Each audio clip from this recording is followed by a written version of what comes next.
रबारी लोग एक बहुत पुरानी कम्युनिटी। उनकी कहानी भगवान से जुड़ी है। स्पेशल कर महादेव फ्रॉम वो महादेव हैं, ऑल से बड़े गॉड।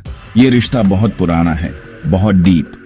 ये एक पवित्र धागा है जो समय से बुना हुआ है। महादेव कैलाश पर बैठते हैं।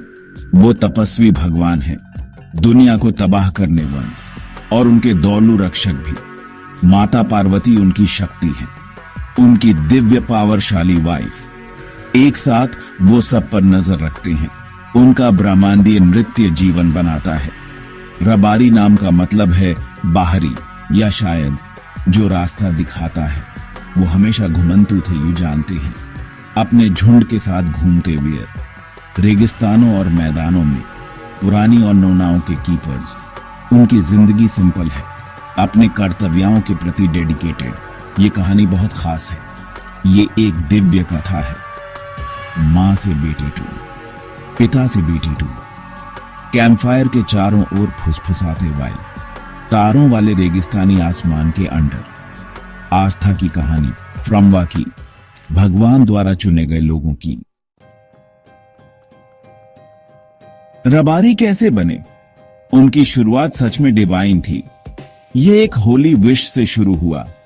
पार्वती के मन में एक विचार आया और शिव ने एक प्लान बना, और जीवों के वेलफेयर के लिए, सभी क्रिएचर्स, बड़े और छोटे। उनकी कहानी ऐसे शुरू होती है। माता पार्वती ने पृथ्वी को देखा। उन्होंने हर जगह ब्यूटी देखी, लेकिन उन्होंने सफरिंग भी देखा। एनिमल्स को जेंटल केयर की जरूरत थी, उन्हें लविंग प्रोटेक्टर्स की जरूरत थी। वह लॉर्ड शिवा की ओर मुड़ी। उनका दिल कंपैशन से भरा हुआ था। माय लॉर्ड, उन्होंने धीरे से कहा। लॉर्ड शिवा ने पेशेंटली सुना। आखिर वो महायोगी हैं, सभी स्पिरिचुअल आर्ट्स के मास्टर। उन्होंने पार्वती की चिंता समझी। वह मुस्कुराए, एक जेंटल स्माइल। फिर उन्होंने अपनी आंखें बंद कर लीं।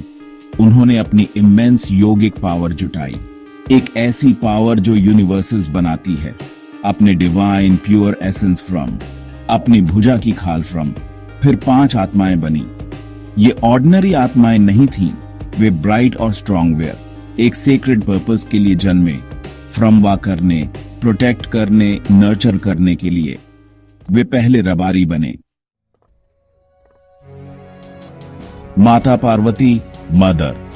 उनका दिल जानवरों के लिए दुखता था।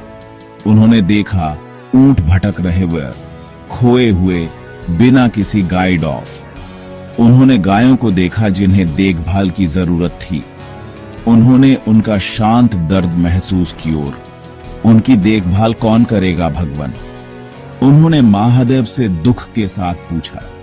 उन्हें समर्पित फ्रॉमवर्क चाहिए वेयर, सिर्फ किसी भी तरह के फ्रॉमवर्क नहीं। कोमल हृदय वाले लोग, मजबूत टवर्ड्स बद्धता वाले लोग, सभी प्राणियों की रक्षा करने के लिए, नुकसान और उपेक्षा फ्रॉम। यह उनकी सच्ची विनती थी। अपने दिव्य पति शिव फ्रॉम। शिव हमेशा अनउपकारी। उन्होंने पार्वती की शुद्ध इच्छा देखी। वह जानते थे कि उनकी प्रार्थना नेक थी, धर्म की सच्ची टुवर्ड्स ध्वनि। उन्होंने उनके प्रस्ताव को स्वीकार कर ली और तुम्हारी इच्छा पूरी होगी, उन्होंने कहा। हम ऐसे संरक्षक बनाएंगे, फ्रॉमवा और देखभाल के लिए डेडिकेटेड। तो रबारी प्रकट वाइल, विशेष रूप से इस नेक काम के लिए, पशुओं के संरक्षक बनने के लिए। स्पेशल कर पवित्र गायों ऑफ और लचीले ऊंटों ऑफ। पार्वती ने उन्हें अपना आशीर्वाद दिया। उन्होंने उन्हें यह कर्तव्य सौंपा, एक कर्तव्य जिसे वे आज भी पवित्र मानते हैं। रबारी लाइफ हार्ड है। ये लगातार चलने वाली लाइफ है। वे पेस्टोरल नोमैड्स हैं। उनकी दौलत उनके एनिमल्स हैं, गाय, ऊंट, भेड़ और बकरी। और ये एनिमल्स उनकी फैमिली है। वे उनकी बहुत ऑफेयर करते हैं। ये उनका प्राइमरी धर्म है, गौ सर्विस। ये रबारी लोगों के लिए बहुत इंपॉर्टेंट है। गाय एक पवित्र एनिमल है, मदर अर्थ का एक सिंबल है। दूध, लाइफ, सब कुछ देती है। रबारी अपनी गायों को बहुत प्रोटेक्ट करते हैं। वे उनकी वेलबींग का ध्यान रखते हैं। ये एक पवित्र रोज का रीति रिवाज है। उनके कस्टम्स पुराने हैं, जनरेशन से चले आ रहे हैं। उनके यूनिक ट्रेडिशंस हैं। उनकी ड्रेसिंग डिस्टिंक्टिव है। आदमियों के लिए व्हाइट कपड़े और औरतों के लिए ब्लैक इंट्रियोफ्टली एम्ब्रॉयडर्ड कपड़े। उनकी फेथ बहुत स्ट्रांग है, अटूट है। शिव में और माता पार्वती में वे हिंदू बिलीफ्स को फॉलो करते हैं, लेकिन अपने फ्लेवर के टुगेदर। उनकी पूजा सिंपल है, डायरेक्ट है, दिल से निकलती है। वे पूजा और आरती करते हैं। वे गॉडों को भजन गाते हैं। उनका डिवाइन से कनेक्शन उनकी डेली लाइफ में बुना हुआ है। शिव की मौजूदगी हर जगह है। रबारी लोगों की जिंदगी में वो उन्हें कई चीजों में देखते हैं। आम चीजों में भी गहरा मतलब छिपा होता है, जैसे कि पवित्र धूप, अगरबत्ती। उसकी खुशबू दुआओं को ऊपर ले जाती है, स्वर्ग की ओर। महादेव टो, वो हवा को भी साफ करती है, आत्मा को भी। बेल पत्र चढ़ाए जाते हैं 3 पत्तियों शिव की 3 आंखों के लिए, जो दुनिया बनाने, चलाने और खत्म करने का प्रतीक है। रबारी लोग इसे बहुत अच्छे से समझते हैं। रुद्राक्ष की माला पहनते हैं। शिव के आंसू कहलाते हैं ये। हिफाजत के लिए, भगवान से जुड़ने के लिए उनकी भक्ति का प्रतीक है ये। भस्म या पवित्र राख, ये भी बहुत जरूरी है। शिव अपने शरीर पर इसे लगाते हैं। ये जिंदगी की नासमझी की ओर दिलाती है, और उस आखिरी सच की भी जो ऑल से ऊपर है। रबारी लोग भी कभी कभी इसे लगाते हैं अपने तपस्वी भगवान की निशानी के तौर पर। ये दुनिया से दूर रहने का प्रतीक है। भक्ति गीत या भजन ये रेगिस्तान की हवाओं में गूंजते हैं, शिव की तारीफ में गाए जाते हैं। पार्वती की, उनके कामों की पुरानी कहानियां सुनाते हैं, आस्था को जिंदा रखते हैं, मजबूत बनाते हैं। उनका संगीत दिल से निकलता है और एकदम साफ, जैसे सीधा भगवान से जुड़ाव हो। कहानियां एक समय की बात बताती है। बहुत बहुत पहले की बात है, जब रबारी पूर्वजों ने फ्रोमवा की थी। सिर्फ इस धरती पर नहीं, बल्कि स्वर्ग लोक में और कैलाश अनवत पर भी। भगवान शिव के अपने घर में उनकी महान किस्मत की कल्पना कीजिए। उन्हें एक काम के लिए चुना गया था, एक बहुत ही पवित्र, सम्मानित कर्तव्य। शिव की अपनी गायों की देखभाल करना।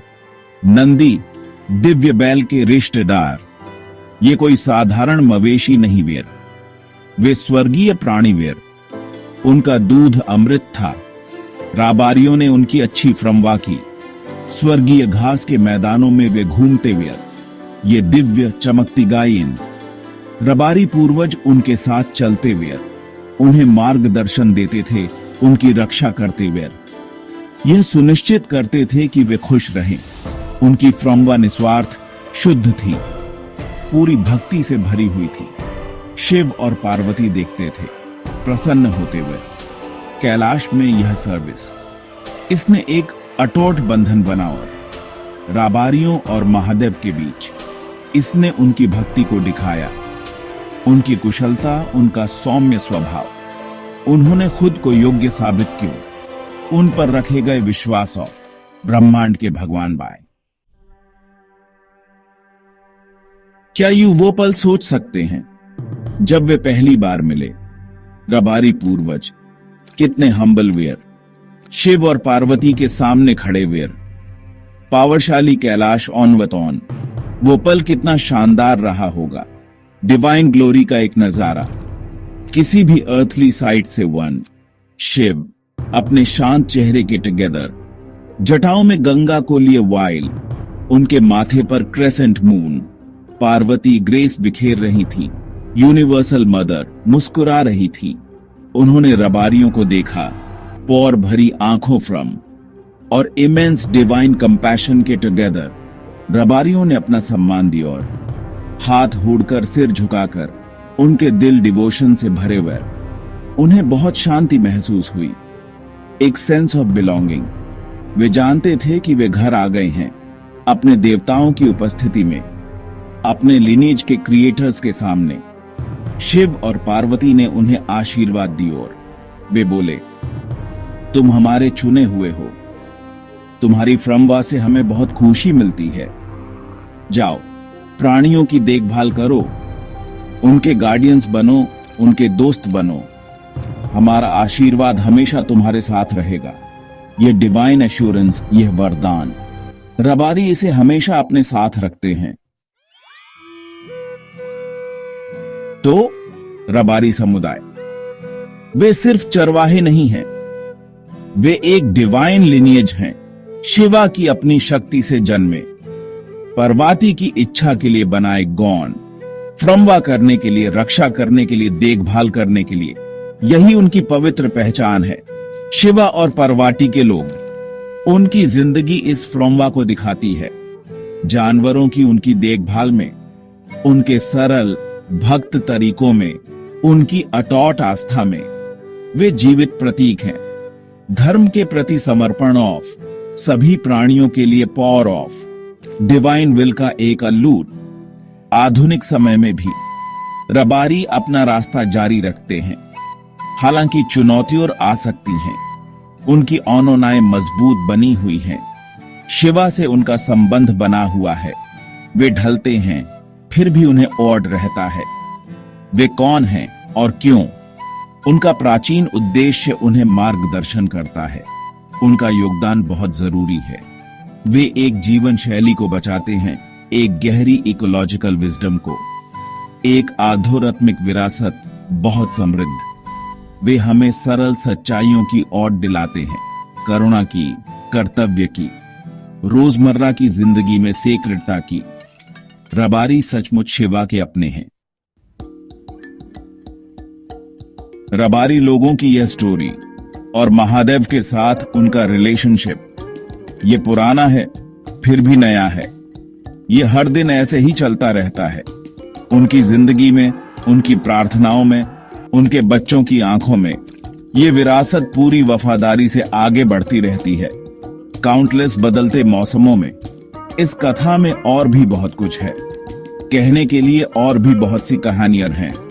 उनकी औरतराओं की, उनके विश्वास की, भगवान के साथ उनके मेल की, उन्होंने अपना वादा कैसे निभाया। शिव और पार्वती फ्रम सभी मुश्किलों और औनेशानियों के बावजूद उनकी हिम्मत कभी नहीं टूटी। रबारी की औरतरा बहुत लंबी है, भक्ति के मीठे अमृत से भरी हुई है। वे धर्म के रास्ते पर चलते हैं, शिव के त्रिशूल को मार्गदर्शक मानकर और पार्वती के पौर को ढाल मानकर। उनकी कहानी हमें प्रेरित करती है उद्देश्य और विश्वास के साथ जीने के लिए, सभी प्राणियों में भगवान को देखने के लिए।